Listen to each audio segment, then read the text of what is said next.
Good afternoon, and welcome to the NIMHD's Technical Assistance webinar for RFA-MD-17-005, NIMHD Specialized Centers of Excellence on Minority Health and Health Disparities. My name is Derek Tabor, and I'm joined in the room with my colleagues Dottie Castile and Jennifer Alvidrez, and representing Scientific Review is our colleague Thomas Volberg. We have some tips before we get started. Participants will be in listening mode and will not be able to ask questions verbally. Participants may ask questions using the chat feature. Questions will be answered during the Q&A session at the end of the webinar as time permits. These slides and a recording of today's webinar will be available on the NIMHD website. Also, we've shown on the on the second screen, the link to the NIMHD framework in case you had not received it. Let me go over the agenda quickly. The first part is the background and objectives of the RFA. Then we'll cover the applicant information, peer review of applications, the timeline for submission, review, and selection of cooperative agreements, and selected FAQs and participant questions. And my colleagues will be assuming roles and responsibilities in some of those areas. Part 1, RFA background and objectives. The COE program was established by Minority Health and Health Disparities Research and Education Act of 2000. Public Law 106-525. Center grants are to facilitate minority health and health disparities research, education, and training, and eligibility is limited to academic institutions with a track record of enrolling, training, graduating students from health disparities populations. There have been some changes from previous COEs, which I'd like to highlight. There's been a mechanism change from the P20 and the P60 to U54. Additionally, centers will be focused around a theme, and we'll talk about some possible examples of those later. Training activities, more specifically, are focused on postdoctoral and early career faculty. Lastly, we've moved from a paper submission to an electronic one. The objective of the FOA is to support centers of excellence to conduct transdisciplinary, multi-level research and to provide research opportunities for postdoctoral fellows, junior faculty, and other early-stage investigators to engage in this type of research. I'm now going to move to the application information. We have 2 slides that address center eligibility. Again, eligibility is restricted to domestic institutions of higher education. They have to have had a significant number of members of health disparity populations enrolled as students in the institution. Current NIH-designated health disparity populations are listed on the slide, but I want to draw your attention to the socioeconomically disadvantaged populations, underserved rural populations, and sexual and gender minorities. Also, health disparity populations are not equivalent to groups underrepresented in the biomedical workforce. The second slide on eligibility. They have to have been effective in assisting students from health disparity populations to complete a program of study or training and receive the advanced degree offered. They have to have made significant efforts to recruit and enroll health disparity population students into and graduate from the institution. They have to also have made significant recruitment efforts to increase the number of members of health disparity populations serving in full-time faculty or administrative positions at the institution. Now I'd like to go over the thematic focus. There'll be 3 slides on this topic. Each center will have a unifying thematic focus. The expectation is that center activities can have a direct and demonstrable impact on addressing minority health and health disparities in that focus area. All center activities, including research projects, pilot projects, and community dissemination activities, should be designed to contribute to this impact. Required thematic focus attributes must revolve around one or more NIH-designated health disparity populations, and we've already identified those in an earlier slide. It may include multiple health disparity populations, a single health disparity population, or a subgroup within a health disparity population. This is an important point since I've received many questions around that. Some of the potential thematic focus attributes include specific disease areas that disproportionately affect health disparity populations and contribute substantially to health outcomes, prevention topics that cut across health conditions and populations, life course groups that incorporate selected components from above. It also may include understanding the etiology and mechanisms of diseases and health conditions in health disparity populations, evaluating intervention approaches to improve minority health or reduce health disparities, and lastly, developing methodological approaches or addressing measurement issues.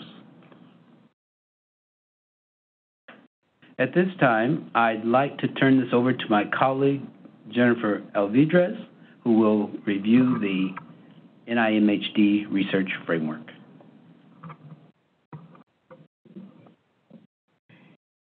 Thank you, Derek. Good afternoon. So let me say that if you haven't been able to find the research framework on the NIMHD website, Derek did provide the link earlier in the presentation, but the easiest way to find it is actually to just Google NIMHD research framework, and you'll be able to pull it up there.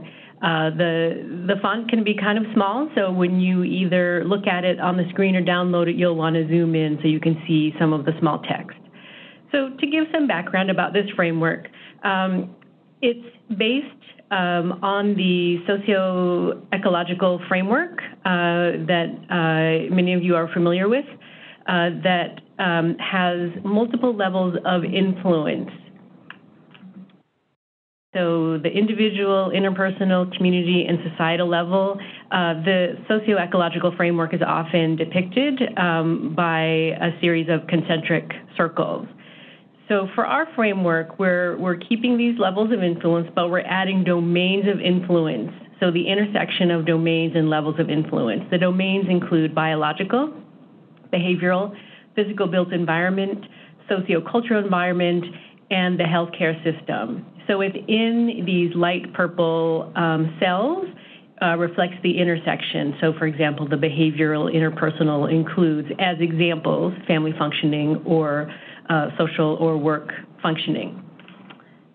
At the bottom, we also want our framework to reflect that health outcomes can be at the individual level or at these higher levels, family, organizational, community, or population health outcomes.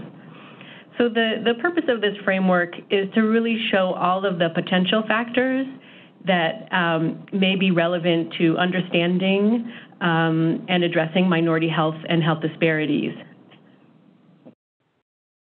So the thematic focus that Derek mentioned should address the intersection of domains of influence and levels of influence in the framework in some way. That is, we expect the research domains to embrace a multi-domain, multi-level perspective. Looking back at the framework, that's not to say that every activity and every project needs to include every single cell in the light purple, but that we're really looking for projects that don't just live in a single cell, that at least cover 2 or more cells. The thematic focus should map onto the framework, so we want to know where it fits, but the framework is not intended to substitute for theoretical or conceptual models that underlie proposed research activities. That's for the conceptual model for any research project should be fully articulated separately from the framework. And I will turn it back to Derek. The administrative core provides overall project oversight and evaluation. It develops a standard set of common data elements and measures to be used across research and pilot projects as appropriate. It also provides career enhancement activities for investigators at the applicant institution, including postdoctoral fellows and junior investigators. The core is directed by the PD/PIs of the center. The FOA also allows for or requires the inclusion of an investigator development core. The purpose of this core is to develop a pilot project program for the applicant institution's postdoctoral fellows, junior faculty, and other early-stage investigators to generate preliminary data in the thematic focus area for subsequent submission of grant applications. It provides for the solicitation and selecting pilot projects, providing the necessary guidance for the development of pilot projects, as well as to support awardees to ensure successful completion of projects. Annual funding for the pilot project program should be a minimum of $150,000 with at least 3 new pilot projects awarded each year, and that's a minimum of $150,000 per year. Pilot projects are expected to use a multi-level, multi-domain approach. Recruitment of early career investigators from groups underrepresented in the biomedical research workforce is encouraged. Applicants also have to include a community engagement and dissemination core. This core facilitates equitable, collaborative, and sustainable relationships with community and other stakeholders. It coordinates dissemination activities with community members, partner organizations, and relevant service organization or policymakers, as well as the scientific community. It includes strategic planning about how to translate findings into sustainable community and system-level changes at the local level and beyond. Research projects. This is not a core, but it is a component of the FOA. 1 to 3 research projects relevant to the thematic focus of the COE must be included. Projects may vary in scale and scope, with all projects together comprising no more than $500,000 annual direct cost. The projects may be observational or interventional studies and are expected to use a transdisciplinary, multi-level, multi-domain perspective. The research projects are expected to engage collaborators from relevant organizations and stakeholders as appropriate. The projects may be full-scale projects or more exploratory/development projects. All projects must have fully developed and specified research plans at the time of application. There should be synergy between the research projects such that there is added value to conducting them as interrelated rather than independent projects. Now we're at the part for peer review, and I'll now turn it over to my colleague, Thomas Bolberg. Hello, thank you, and welcome to this call. I'm representing the Scientific Review Branch, who will guide the peer review of these applications when they arrive. In peer review, we take very much care to adhere to certain core values and to follow core values in aligning the practice of peer review. These include attention to conflicts of interest, confidentiality, adherence to the review criteria, expertise, and balanced representation of our panel. Now, in preparing for peer review, the SROs will pay particular attention to FOA-specific characteristics. We'll be examining that FOA closely to understand program goals as it may relate to expertise that is needed for the review of the applications. Looking at the review criteria very closely for queries and statements that are specific to this FOA. Also, whether there are special review criteria present under this FOA, and mechanism-specific characteristics that are present in the FOA. Once the applications arrive, those are examined closely to see that the applications meet the RFA requirements and have included all the information that is requested in the FOA so that that information is available for a proper review of the applications. Attention to what personnel are involved so that conflict of interest can be attended to, as well as looking at the expertise represented in the applications as a whole. The panel has to balance the expertise related to the FOA as well as the expertise of the applications.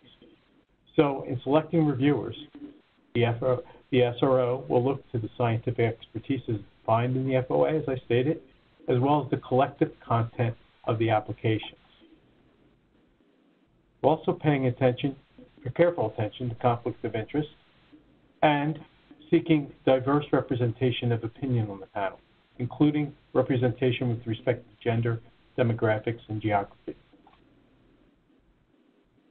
Now, for the review process, the applications are assigned to reviewers who prepare pre-meeting written opinions, then come to the panel. And in front of the panel, there's a discussion for overall impact of the application of these written opinions. So there can be modification of the opinions during the discussion. The discussion involves not only the assigned reviewers, but all reviewers who are present and not in conflict with the application being discussed. This results in voting of an impact score, and the SRO takes careful notes during the discussion, and these are assembled into the resume to collect the score driving points of strength and weakness, which resulted in the score. Now, with respect to the application, the RFA, I've already noted some special characteristics that I want to point out for your attention as well. First of all, no late applications may be accepted. This is very important that you not submit your application late, but that it be on time. Should you encounter a technical difficulty within the timelines which it's permissible to submit an application, please contact the help desk so that you record or have a record of that technical difficulty and attempts to overcome it, because no late application may be accepted if, for any reason, due to the late receipt date that is applies to this FOA in relationship to the council in which you will report. I also point out to you that eligibility, that this FOA is open to institutions of higher education, as was already pointed out to you, and also that only one application per institution is permitted. The FOA calls for required components of the application: administrative core, investigative development core, community engagement and dissemination core, and 1 to 3 research projects. And the FOA specifies review criteria that relate to each of these components. So each of these components must be present and explained so that a proper review can occur. If you're missing a component, the application is deficient. The overall section of the application also has some special requirements. Special attachments are required: accomplishments in meeting special eligibility criteria, and attestation for special maintenance of effort. There's a requirement that there be a letter of support from a high-level institutional official. And I bring to your attention, pay careful attention to, the review criteria as they appear in the FOA. The overall application and the components each have specific queries that are specific to this RFA, and these will be what the reviewers are asked to focus on in evaluating your application. Now, a few words about what constitutes a success, what can make for a successful application, a few tips. Begin early and upload early. Follow the instructions. Give yourself time to correct. The application must be complete and submitted at the deadline. If it is not, it will not be accepted late. Make sure your research plan fits the guidelines that are outlined in the FOA. And see that your application is consistent throughout. There should not be something which is in the overall component which is then contradicted in one of the cores or within a research project. That kind of inconsistency is not, it cannot be given the benefit of the doubt. It opens questions, it leads to doubt amongst the reviewers, and very often weakens an application.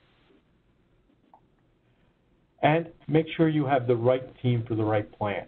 That is, see that the bio sketches of your members express their qualifications related to the plan you're putting forth.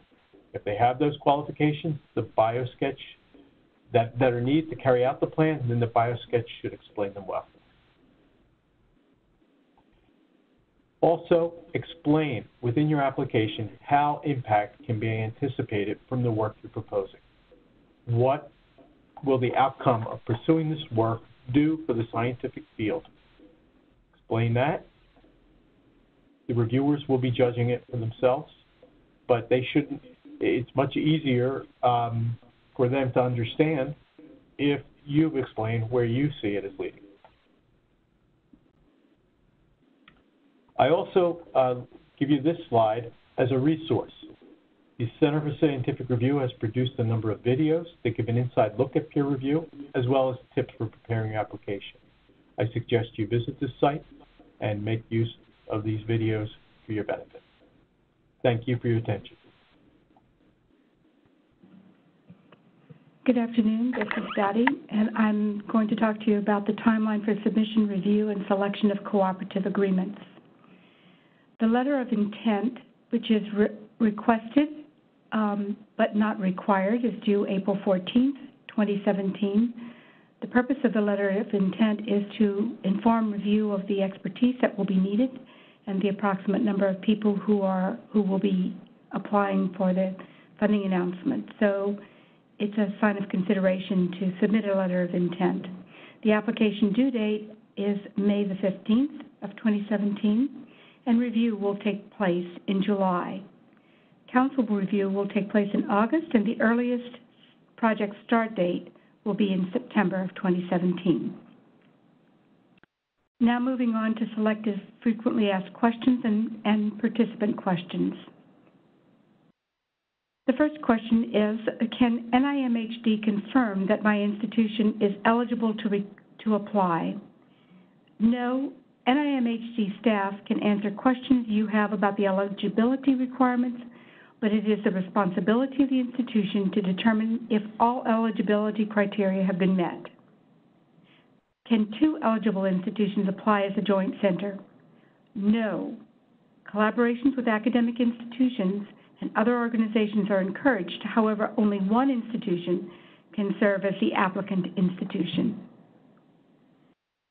Are renewals allowed even though the mechanism activity code has changed from P20, P60 to U54? Yes.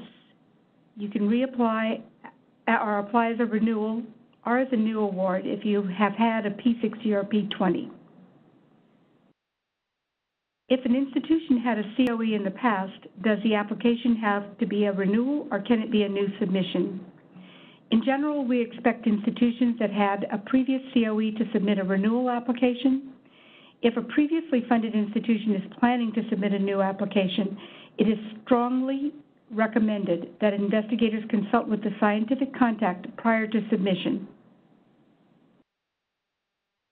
Where does the progress report go for renewal applications? The progress report should go into the research strategy of one or more components of the application. The project report counts toward the page limit of the particular component. The project report should not be included in other sections of the application, including the appendix or the progress report publication list. Are there different page limits depending on the scope of the research projects? For example, R01 level versus R21 level? No, the page limit for each research project is 12 pages. Remember, this is a page limit, not a page number or a number of pages required. Projects that are smaller in scope may not require as many pages as larger projects. Do all research projects have to be conducted simultaneously? No, but all projects must be fully described in the application. Should individual pilot projects be described in the application? No. The application should describe the pilot project programs, that is, the method for soliciting, selecting, supporting, and monitoring pilot projects, not individual projects, which should be selected after the center is awarded. Can salary support for postdocs be included in pilot projects or in other cores? Salary support for postdocs is an allowable cost within any center component for those engaged as personnel on research projects or other center activities. Stipends and fellowships, which are associated with training programs, are not allowed in this RFA. Can investigators from other institutions be awarded pilot projects? No. Only investigators from the applicant institution are eligible to receive pilot awards. Should steering committee members be named in the application? No, the planned roles and expertise of the advisory committee should be described in the application, but names should not be included. Is the letter of intent mandatory? Is the letter of intent binding? No and no. The purpose of the letter of intent is to give NIMHD, particularly the review office, a sense of how many applications to expect and what kinds of expertise might be needed to review them. It is possible to submit an LOI and not submit an application, and vice versa.